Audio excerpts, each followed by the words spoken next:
and Policy Center. Also representing the Budget and Policy Center is Andy Nicholas, Senior Fiscal Analyst. Hi. And we are pleased to have Representative Reuven Carlyle of the 36th District for the first half of this call. Representative Carlyle is also the chair of the Finance Committee and member of the Appropriations Committee. For those of you who are not familiar with the Budget and Policy Center, we are a research organization dedicated to advancing the prosperity of all Washingtonians. We are hosting these calls throughout the legislative session to provide relevant information and news from Olympia. If you haven't seen it yet, our last call on raising the minimum wage is currently on our website, budgetandpolicy.org. A few quick housekeeping notes. There are a number of people on the line, so we have muted all lines to avoid background noise. If you have questions for us, please send them to us using the chat function on ReadyTalk. We will respond to as many as we can during the last few minutes of the call. We are recording this discussion, and it will be posted to our website soon. And we would love to hear from you if you have topic ideas for future Budget Beat calls. Please email them to us at bnpinfo@budgetandpolicy.org. The agenda for today's call is to first hear from Representative Carlyle. He'll explain House Bill 2134, which focuses on tax break accountability and transparency, and provide any updates he may have from Olympia on the proposed legislation. We will then turn it over to Andy Nicholas, who will provide further details about the bill. Representative Carlyle will only be on for 10 minutes and most likely not be able to answer questions on this call. You will have the opportunity to direct any questions to Andy Nicholas during the last few minutes at the end. We'll address as many questions as possible. And if we don't get to your question, please email me at preciousb@budgetandpolicy.org, and I'll refer your questions to our experts accordingly. So let's get started. Representative Carlyle, you have the floor. What are your thoughts on the need for tax break accountability and transparency through the proposed House Bill 2134? Well, thanks so much, everyone, and apologize I'm a little short on time, but they are stretching out our caucus time here, so I've got a few extra minutes. I just want to thank everyone for your interest and your engagement in this issue. I have a TED Talk that I recorded that's on the House Democratic Caucus website. It was on a number of sites, and it's been sent around. We've received something like 9,000 hits or views of this, just off the charts. It's been sent around, and I just really encourage you to take a look at that, where I tried to map out the structural and systemic problems with our tax system. I'm going to follow up with a couple of additional follow-up videos that get into solutions. But for now, I wanted to, of course, focus on the problem statement. So House Bill 2134 is this year's major omnibus transparency language. There is, as you can imagine, a deep sense of anxiety among the business community and the Republicans and others to have the kind of disclosure that we're trying to get. From the last couple of years, in moving in this direction with a lot of your support, what we've tried to do, of course, is open the books relative to the value of a tax preference. Last year's legislation, which was very comprehensive, passed off the House floor, would have required publicly traded companies that take a tax preference over $10,000 to actually disclose how much in taxes they actually pay. That major provision is not in this legislation this year. This legislation is, in effect, trying to quantify publicly the value of a tax preference. And it includes a few very big ones that have never been not only disclosed, but have never even been collected in terms of the data at the Department of Revenue. The most important example is the interest earnings exemption. So, in effect, whether you're Microsoft or Boeing, Weyerhaeuser or Amazon, the interest that you earn on your reserves. So basically, your corporate savings account, or however you, whether it's so on the operating side, not on the capital side, those interest earnings are untaxed in Washington State. They are taxed at the federal level, and of course in overwhelming majority of other states. But we don't even know how much that is. It adds up to. So, Microsoft, as an example, is $90 billion. in cash on hand, and the interest earnings of that are completely tax-free in Washington State. I'm not looking to close that tax preference. I'm just looking to quantify it, have the Department of Revenue understand it, and have the public understand it. So that's an example of some of the major work. The bill is really facing a very severe challenge. I am working hard with the business community and Republicans and others to try to get them to yes, and it's a heavy lift. So, they're pretty categorically opposed. So with that, I do want to leave time for questions. I just think it's super important. So if folks have questions or issues, it would mean a lot to me if you want to reach out. Well, as people are getting ready to do that, I'll give you a quick update. Today is fiscal cutoff, and we're looking at a whole host of bills that we're going to either put in the budget or not put in the budget. But basically, we're on track to move forward with our budget announcement in the House around March 23rd or something like that. And a couple of major bills like this transparency bill, of course, need to be out of the House of Origin prior to that. So that's the mechanics of it, and some of the big political issues on the table associated with the budget are not only the transparency bill, but as you all know, the reality of our revenue and coming out with a budget that doesn't eviscerate public services in the obligation that we have around McCleary. So that's at a high level what we're dealing with, and again, I hope that folks can shout out with a couple of questions. Andy, do you guys want to tee up? Yeah, go ahead. No, go ahead. We have a question for you. What are the opponents of House Bill 2134 saying about this? Their central argument is that disclosing the value of a tax preference opens that company up to public shaming, and that the value of having that data disclosed does not supersede the risks associated with a company being embarrassed for being involved. And there are other arguments, as you can of course imagine, is that tax preferences are really just correcting negative effects or negative externalities associated with our tax structure, so they shouldn't be punished for taking them, or quote unquote punished. So they're pretty fundamentally philosophically opposed to the concept of disclosure. What's your response to that, Representative? Well, my argument is that we have public disclosure of 32 of the major preferences today: the high-tech R&D credit, the high-tech sales tax deferral, rural sales tax credit, cold storage, agriculture, seafood, and dairy processors. We can look up, and I can tell you that, just using it as an example, not picking on them, but the high-tech sales tax deferral was worth $18 million for Microsoft last year. The high-tech R&D is capped out at $2 million, so they received $20 million in those two preferences. The total value to Microsoft since 1994 of those two exemptions has been $194 million. And as anyone knows, that's relatively modest given their overall situation and hasn't moved behavior. Another example is Conagra has been a big recipient of the agriculture processors exemption, probably about $900,000 a year or so. The largest recipient in the state of Washington of the rural sales tax exemption, which just lowers sales tax in 31 rural counties, is SGL, which is the carbon fiber plant in Moses Lake. So having this data open and a public dialogue about it hasn't led anyone to have public shaming so far, and it's been around since 1994, and those 32 have never experienced it.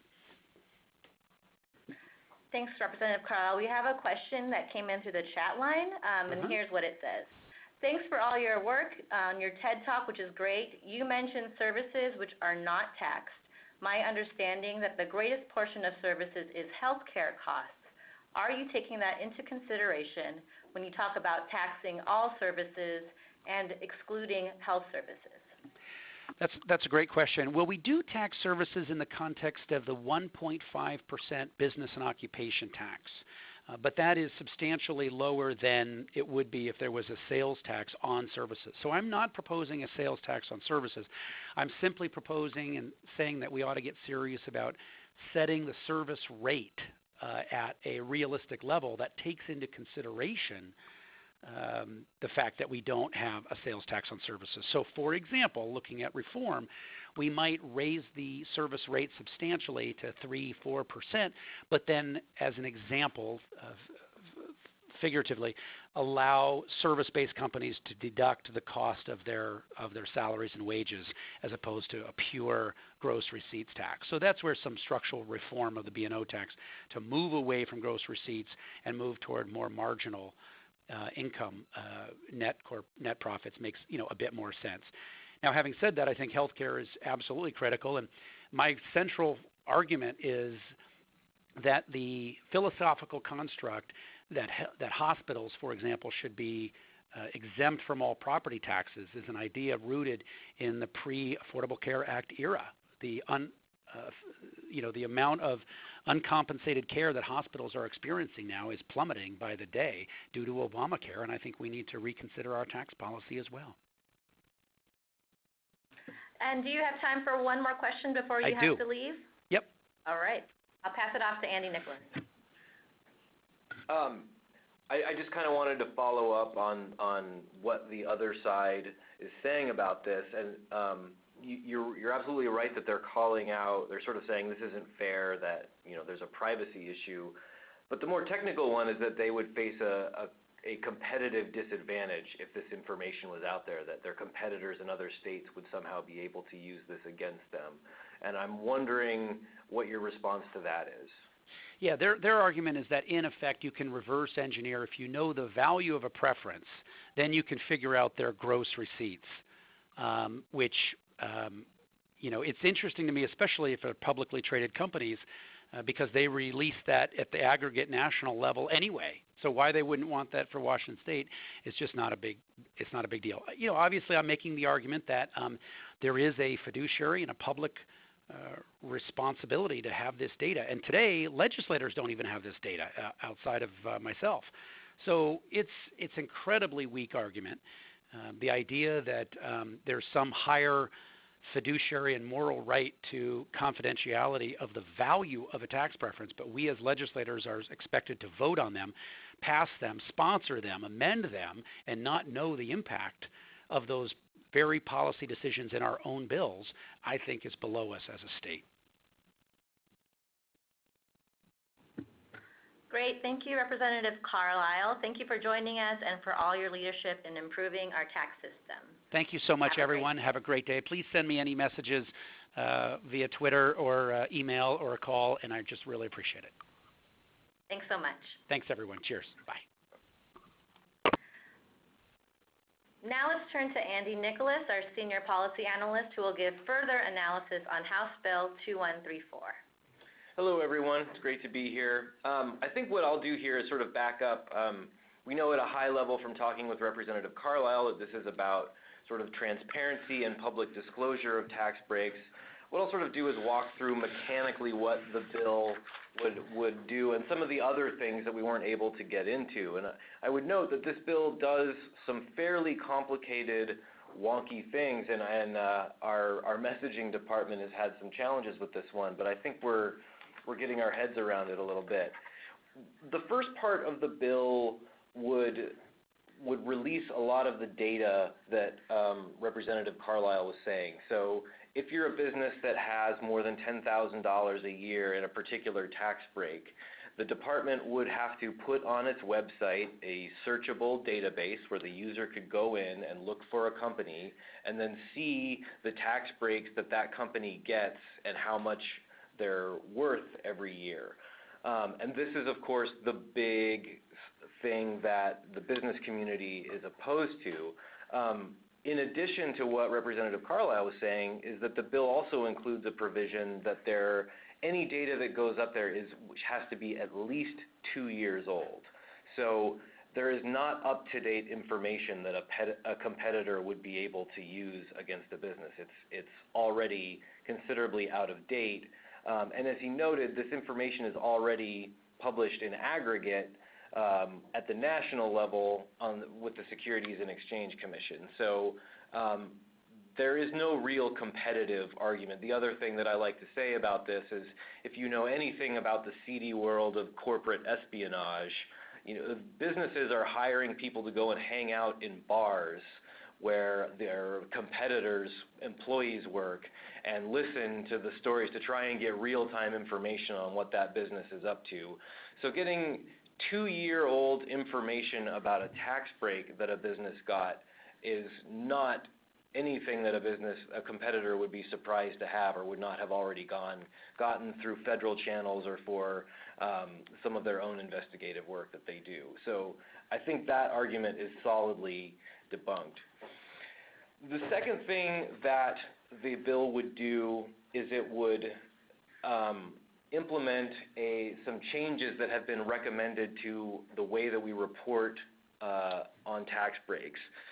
As it is now, there's a handful of tax breaks, around 30, a little over 30, that do require the business to claim the tax break, to fill out a survey or a report detailing how much they're getting and in some cases how many jobs they are employing and what they're doing with those tax breaks. But the process of doing so is fairly complicated. There's redundant information. Not all of it is available to the public. And a lot of it is already collected in other places like the Employment Security Department. So this is really an important thing for business. It would simplify that process and allow the departments that collect the other data to use it rather than require the business to amalgamate it. But it would make all of it publicly available, which is again a big deal. So if you're filling out one of these forms, it's going to be available and you'll be able to search by business and see what kind of, how much they're getting in tax breaks overall. And that's really important to improving the public discussion about who is receiving the benefits of tax breaks in our state. Do they need these tax breaks? Are they using them for the purpose that they claim they were using them for? All questions that we don't really have definitive answers to right now. And that's really kind of what the heart of the bill is about. And then another really big improvement that would come out of this report that again is maybe for people that aren't working in this field may not appreciate, but there is a report that the Department of Revenue puts out every 4 years. It's a tax exemption study, and it pretty much provides high-level information on all 655 tax breaks on the books in Washington state. But it's released only every 4 years, and that's pretty out of sync with the budget process. We want to be thinking about tax breaks in terms of the budget process. They should be balanced against competing public priorities. So this would make the report come out every 2 years, and timing-wise at the same time that the governor's budget proposal comes out. So it becomes a much more useful tool when you're putting the budget together and looking at what the costs and benefits of tax breaks are. It would also require the report to include a lot of important information about how the tax system is sort of functioning at a high level overall. Many of you may have seen that we put charts on our website showing how the state tax system is sort of losing ground against the economy, that back in 1995, state taxes amounted to about 7% of the total state economy. Today, they're down less than 5%. That type of information would be baked into the report. So every 2 years, we would be seeing how our tax system is sort of steadily losing pace against the economy. And it would show some information on some of the big flaws that we have, like the fact that we can't collect taxes on remote internet sales as a result of federal law and how much revenue we're losing from that. Stuff that's important information to be out in the public so that reporters and people that look at this stuff can access that information easily and again, sync it up with the budget process. And that's something that we think is really important moving forward. The final thing that the bill does is that it changes the business and occupation tax or the combined excise tax return in a way that requires businesses to itemize most of the tax breaks that they receive. They are technically required to do that under current law right now, but most of them don't. In fact, what they do is they lump a bunch of their tax breaks together in one just other category, and that makes it hard for the Department of Revenue to know what they're claiming and whether or not that has any, what individually they're claiming and what the value of those things are. So that's going to improve the quality of data about individual tax breaks that we're getting out of the Department of Revenue and that state auditors can use when they go and do those performance audits about whether or not they're meeting goals that we want. Again, here the business community is saying that this is a huge administrative burden that is placed on them, and my response to that is the law right now already says that you're supposed to be doing this.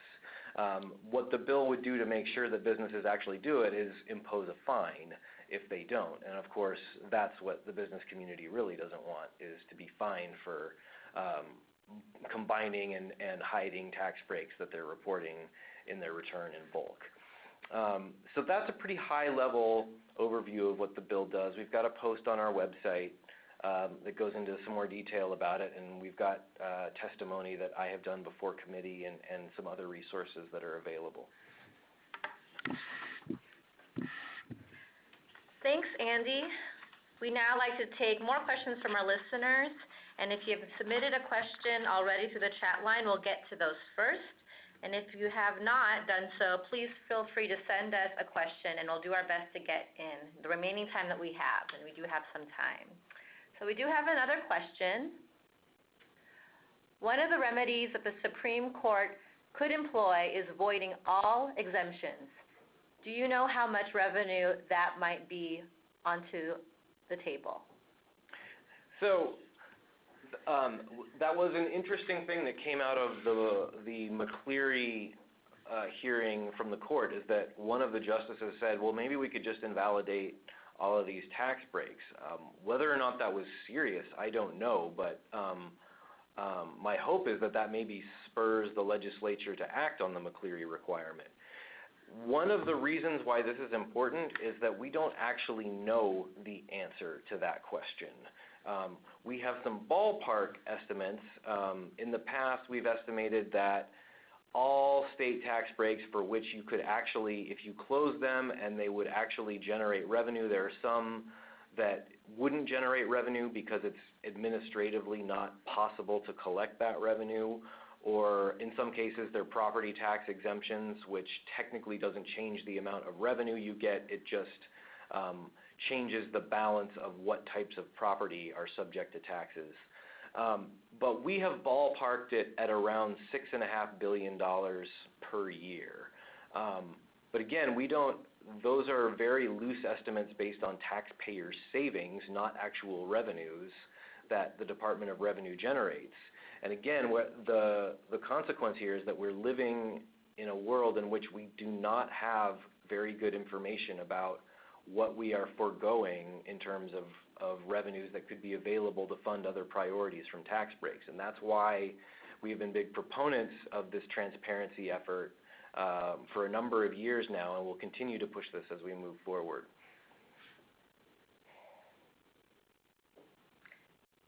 All right. We have one more question. Why aren't we eliminating tax breaks altogether?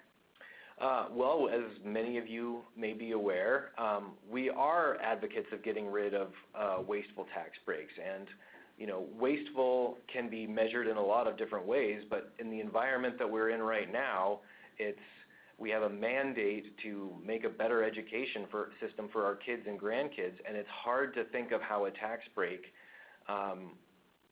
for anything is really more important than that particular investment. So we've identified roughly $850 million in tax breaks per biennium that we think should be gotten rid of now to help fund basic education. And the governor has also come out with a number of tax breaks that he'd like to close, and we've seen leaders in both the State House and the Senate in the past come out with some too. So we're not at all backing away from the need to eliminate tax breaks to generate revenue, but there is a basic information deficit that we face right now, and it's a transparency problem. And so this is in some ways a different track from that. We want better information about how tax breaks are performing, largely so we can make those trade-off decisions. Is this tax break actually creating jobs? If not, probably be better to fund education with it.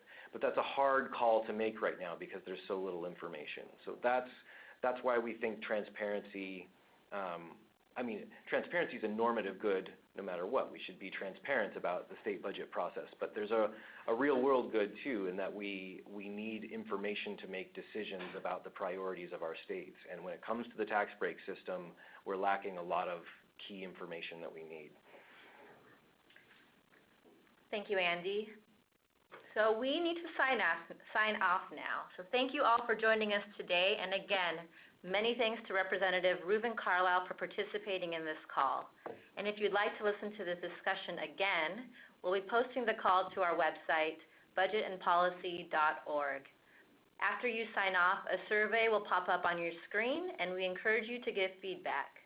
And one more thing to note is that we do have Representative Carlyle's video posted on our Facebook page. Thanks again for participating, everyone, and have a great weekend.